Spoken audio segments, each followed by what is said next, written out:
Magic Tree House by Mary Pope Osborne. 8. Midnight on the Moon.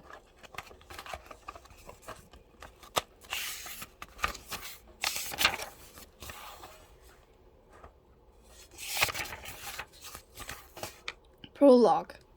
One summer day in Frog Creek, Pennsylvania, a mysterious treehouse appeared in the woods. 8-year-old Jack and 7-year-old sister Annie climbed into the treehouse. The treehouse was filled with books, and it was magic. It could go any place that was in the book. All Jack and Annie had to do was to point a picture and wish to go there. They visited dinosaurs, knights, and an Egyptian queen, pirates, ninjas, and the Amazon rainforest. Along the way, they discovered that the treehouse belonged to Morgan Le Fay. Morgan was a magical librarian from the time of King Arthur. She traveled through time and space, gathering books for her library. One day, Jack and Annie found a note that Morgan was under a spell. Jack and Annie set out in the magic treehouse to find the special things that would free her. With the help of a mouse named Peanut, Jack and Annie found the first thing in old Japan, the second in the Amazon rainforest, and the third in the Ice Age. Now Jack, Annie, and Peanut are ready to find the last thing. In Midnight on the Moon. Chapter 1. By Moonlight. Jack, whispered a voice. Jack opened his eyes. He saw a figure in the moonlight. Wake up, get dreamed. It was his sister Annie. Jack turned on his lamp. He rubbed his eyes. Annie was standing beside his bed. She wore jeans and sweatshirt. Let's go to the treehouse, she said.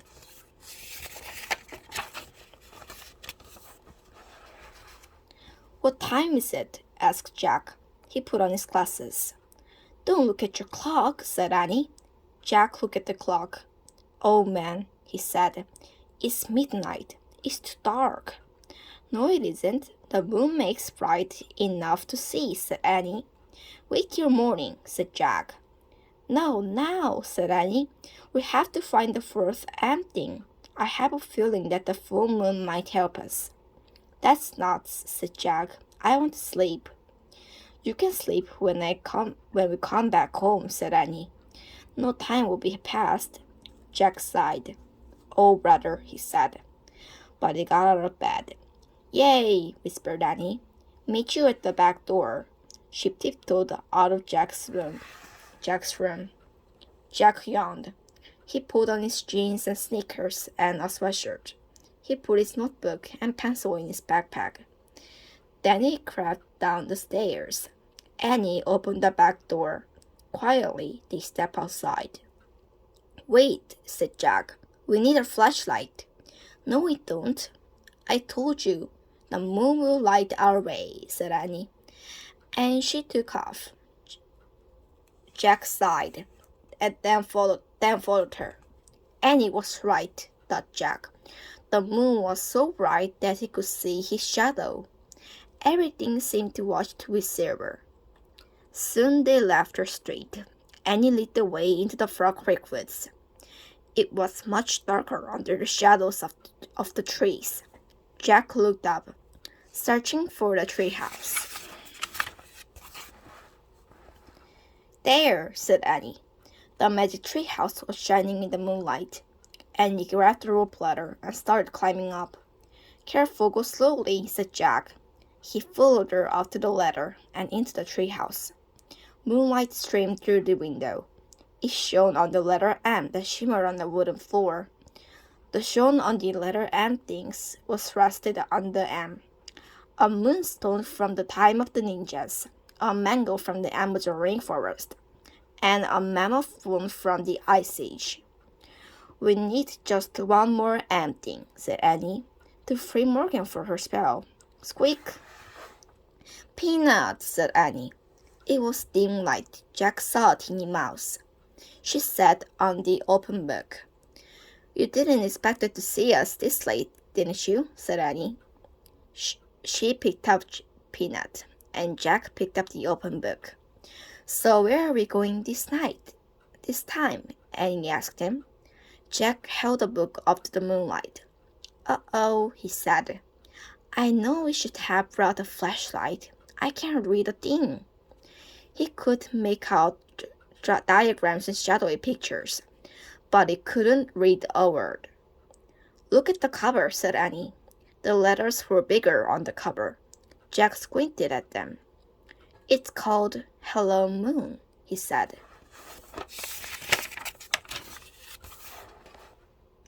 Annie gasped. We're going to the moon? Of course not, said Jack. It's impossible to go to the moon without tons of equipment. Why? There's no air. We couldn't breathe. Not only that, we boiled to death it was day, and freezed to death it was night. Yikes, said Annie. So where do you think we're going? Maybe a place where people train to be astronauts, said Jack. That sounds neat, said Annie. Yeah, said Jack. He'd always wanted to make astronauts and space scientists. So say the wish, said Annie. Jack opened the book again. He pointed to a picture of dome-shaped structure.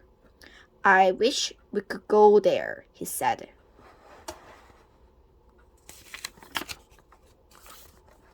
The wind started to blow. The treehouse started to spin. It spun faster and faster. Then everything was silent. Absolutely silent. All as quiet as still silence could be. Chapter 2. Space Motel. Jack opened his eyes. He looked at the window. The treehouse had landed inside a large white room. What kind of training place is this? Asked Annie. I don't know, said Jack. The room was round. It had no windows. It had white floors and carved wall lit by bright lights. Hello, Annie called. There was no answer.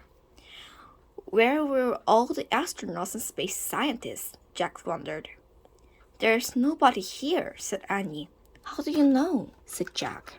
I just spilled it, said Annie. We'd better find out where we are, said Jack. He looked at the page in the moon book. He read the words below the picture of the dome.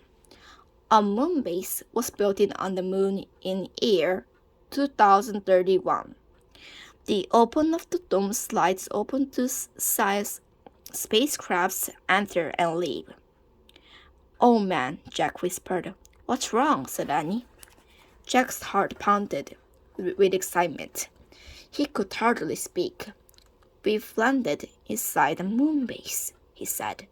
So, said Annie.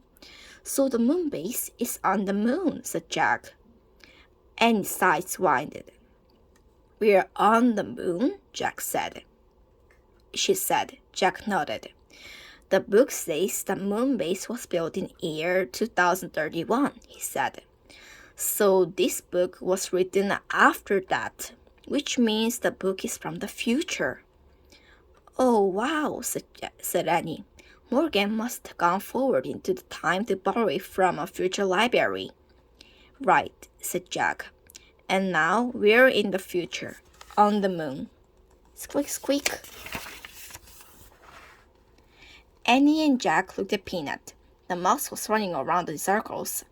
Poor Peanut, said Annie. She tried to pick his mouse up, but Peanut hid behind the mango on the letter M.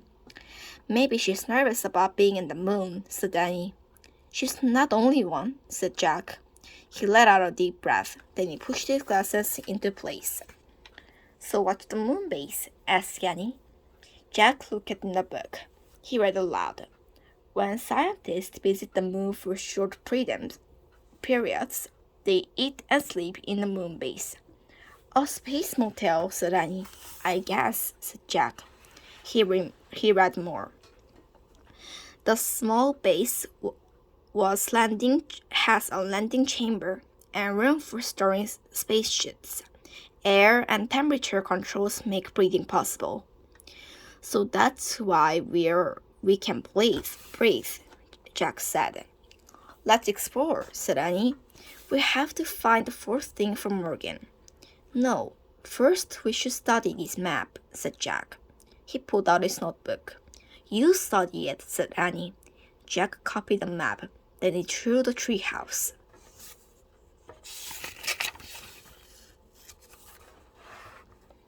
Okay, he said. He pointed at the X on his drawing. We're here. Jack looked up. Annie was gone. Oh, brother, Jack said. As usual, she had left out them. Before they could even make a plan, Jack put the moon book and the pencil into his pack. Carrying his notebook and pencil, he started out the window. Squeak, squeak. Jack looked back at Peanut. The mouse was running back and forth on the end. Stay here and be safe, said Jack. We'll be back soon. Jack saw himself over the windowsill. His feet was touching the floor of the landing chamber. Annie, he called. There was no answer. Jack looked at his diagram. It showed only one way to go. Jack walked along the curved white wall into the stairs. He climbed the steps to the hallway. Jack, hurry! Annie was in the end of the hallway, standing into the airlock. She peered out the window in the giant door. Jack hurried toward her. Annie stepped aside so she could look out the window too. Oh man, said Jack. When his soul took his breath away, he stared at the rocky gray land. The land was filled with giant craters and tall mountains. The sun was shining, but the sky was ink black. Say hi to the moon, Annie said softly.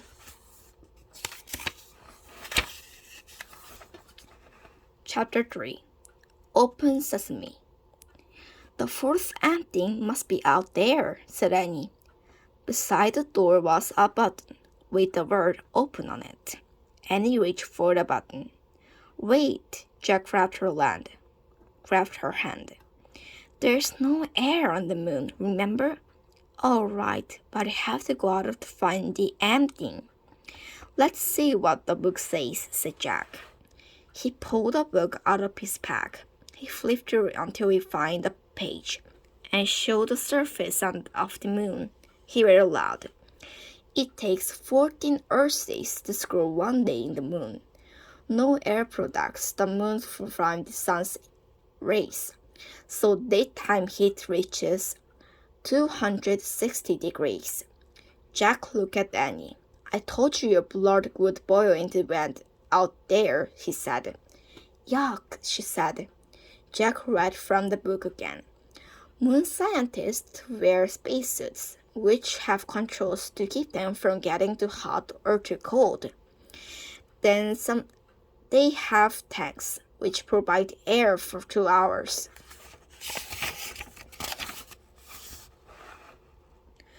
Where do we get spacesuits? asked Annie.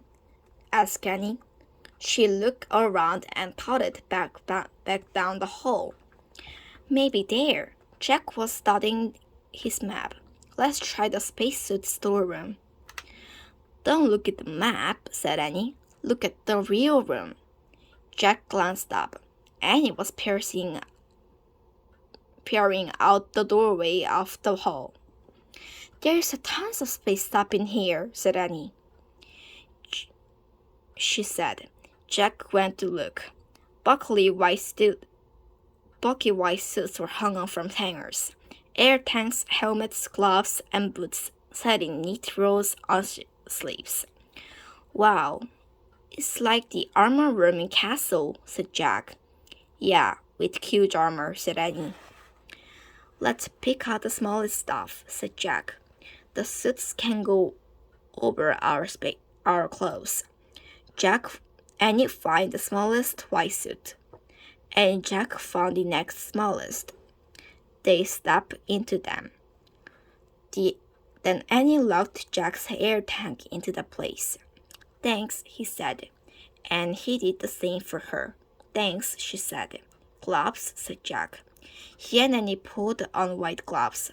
Boots, said Annie. They each pulled on a pair of huge white boots. Helmets, said Jack. He reached for a helmet. Wow, they're pretty light, he said. I thought they'd be like nice helmets. Jack and Annie put the helmets on. They locked each other's into place. I can't move my head left or right, said Annie.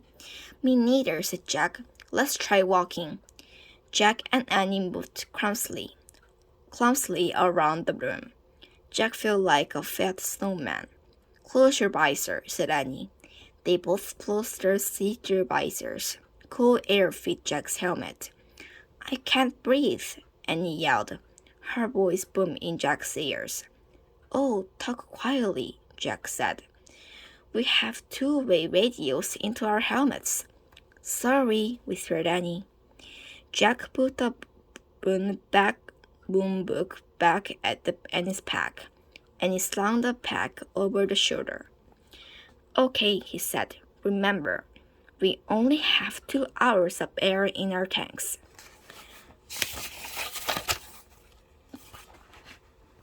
So we need to find the fourth ending really fast. I hope we can find it, said Annie. Me too, said Jack. He knew they could not go home until they did. Let's go, said Annie. She gave Jack a little push.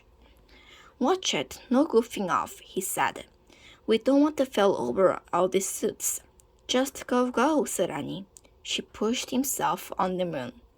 They walked back to the airlock. Ready, said Annie.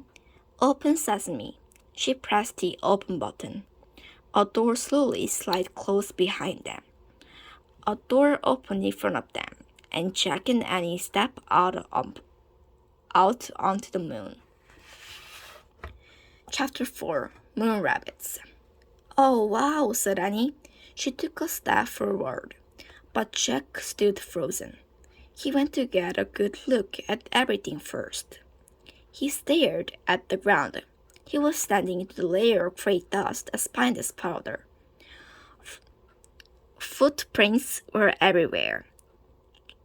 Jack wondered who had made that.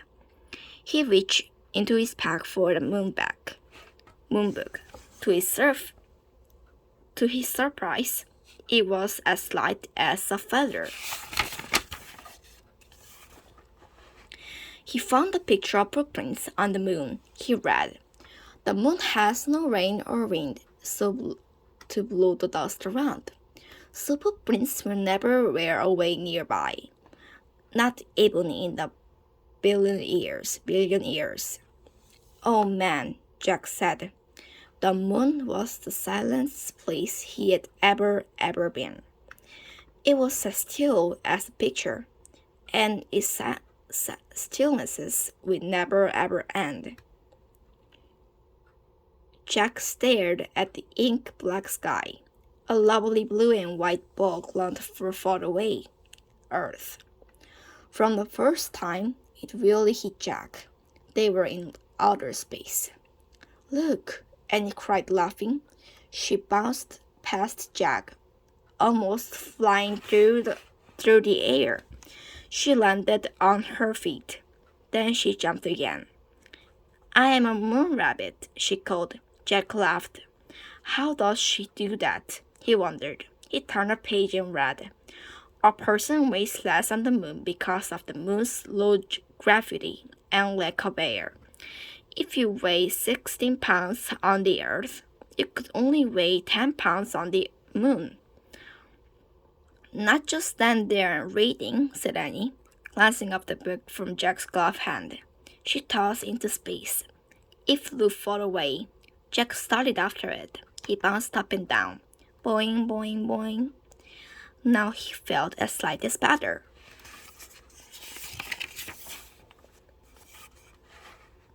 Look, he called Annie. I'm a moon rabbit too. Where Jack's boots hit the ground, moon dust gracefully sprayed into space. The boogie landed was the edge of a shadowy crater. With Jack reached, he tried to stop, but his speed slipped. He fell right over and lay on his slide. He tried to stand, but it was off balance. He tried again, but the dust was too deep, and the spacesuit was so clumsy. "You okay?" asked Annie. "I can't get up," said Annie. "You shouldn't have been goofing off," Annie said wisely.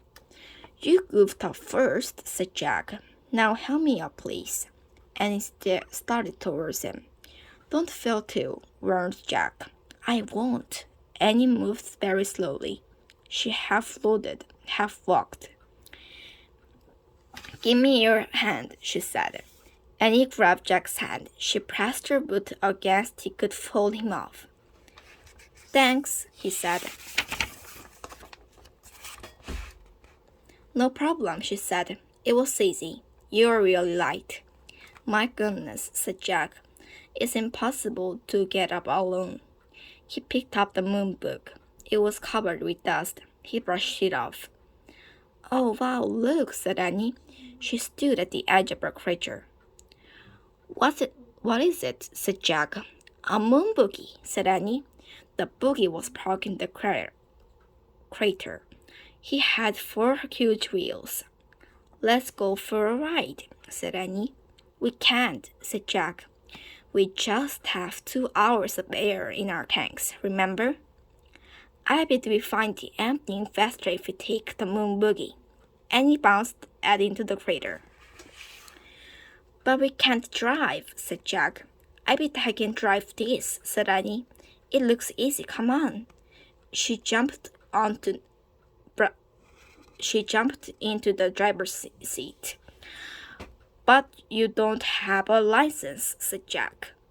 "Who cares?" said Annie. "There aren't any roads on the moon, or stoplights, or policemen either." She was right, Jack thought. "Well, go slow," he said, and he climbed on beside her. And he pushed the button leveled on. The moon boogie lurched backward. "Yikes," said Annie. "Step on the brake," said Jack, and he pressed the pedal in the floor. The boogie stopped into a jerk. "Phew," she said. "It must be in the rubber ice," Jack said. "Let me study this." But before he could study anything, Annie pushed over a button. The boogie tiptoed back. Its front wheels started to rise into the air. "Let me out of here," said Jack. Annie pushed more buttons. The boogie's front wheels landed back on the ground, and Boogie leaped forward. "Slower," said Jack. "I can't," said Annie. "I can't know how." Annie peered the boogie out the tracks on the ground. The white wheelers kept them from sinking into the deep dust. "Careful," said Jack. The boogie zoomed out of the air. Gray clouds of the dust rolled behind them as they took off across the moon.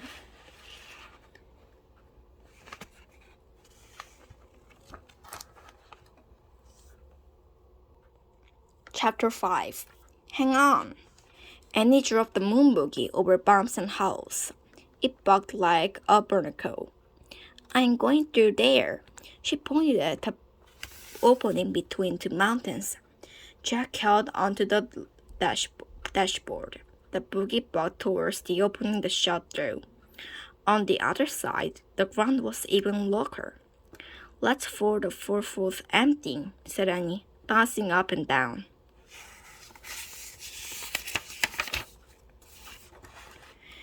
Jack glanced. Looking for something at this wide ride was impossible. "So slow that down," he said. "Now? How?" "Try pressing on the brake pedal on the floor slowly." Annie pressed on the brake. The boogie slowed down. Jack sighed with relief. The ride was still bumpy. But how? But now, at last, he could take a good look at the moon. It had never been such a colorless, bird place. Where was no green? There was no green, no blue, no red.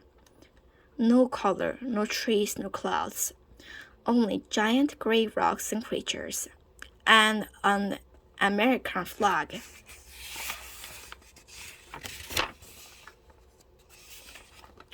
"Oh man," said Jack. "That's from the first astronauts who landed on the moon." "And look, a telescope," said Annie. She drove near the flag and telescope. Then she put her foot on the brake until the buggy stopped. Jack pressed the button that set off. Then she and Jack hopped out. They took giant steps to the seat of the first moon landing. Beside the flag was a sign, and he read it aloud. "Here men from the pleasant earth first set foot upon is the moon. July 1969. 8. We came in peace from all weekend." "That's a good message," said Jack. He handed the moon book to Annie. Then he took out his notebook and pencil to copy the sign. "Let's leave our own message," said Annie. "What shall we say?" said Jack. "The same thing," said Annie. "But say we are first kids." Jack turned to a new page into the moon book. A big letters he wrote their message. "Now we have to sign it," Annie said. Jack signed in his name. Then he passed the notebook and pencil to Annie. She signed her name to press the notebook back. Jack tore over the pieces of paper. He put it off by the flag.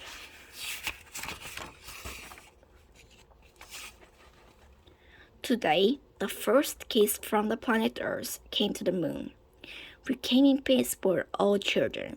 Jack, Annie. No wind could ever blow the message away. No wind could ever fall on it. It would be here forever, unless someone moved it. Thinking of forever makes Jack feel dizzy. He shook his head to clear his thoughts. Then he remembered the time. Had 2 hours passed yet? "I wish I had a watch," he said, standing up. "We must be running out of time." "Oh, wow, a moon man," said Annie. "What?" Jack turned and looked at her. She was staring through the telescope. Jack looked over to the telescope. Annie was stepping aside so she could look too. Jack gasped. In the distance, something was flying above the ground. It looked like a giant man in the spacesuit.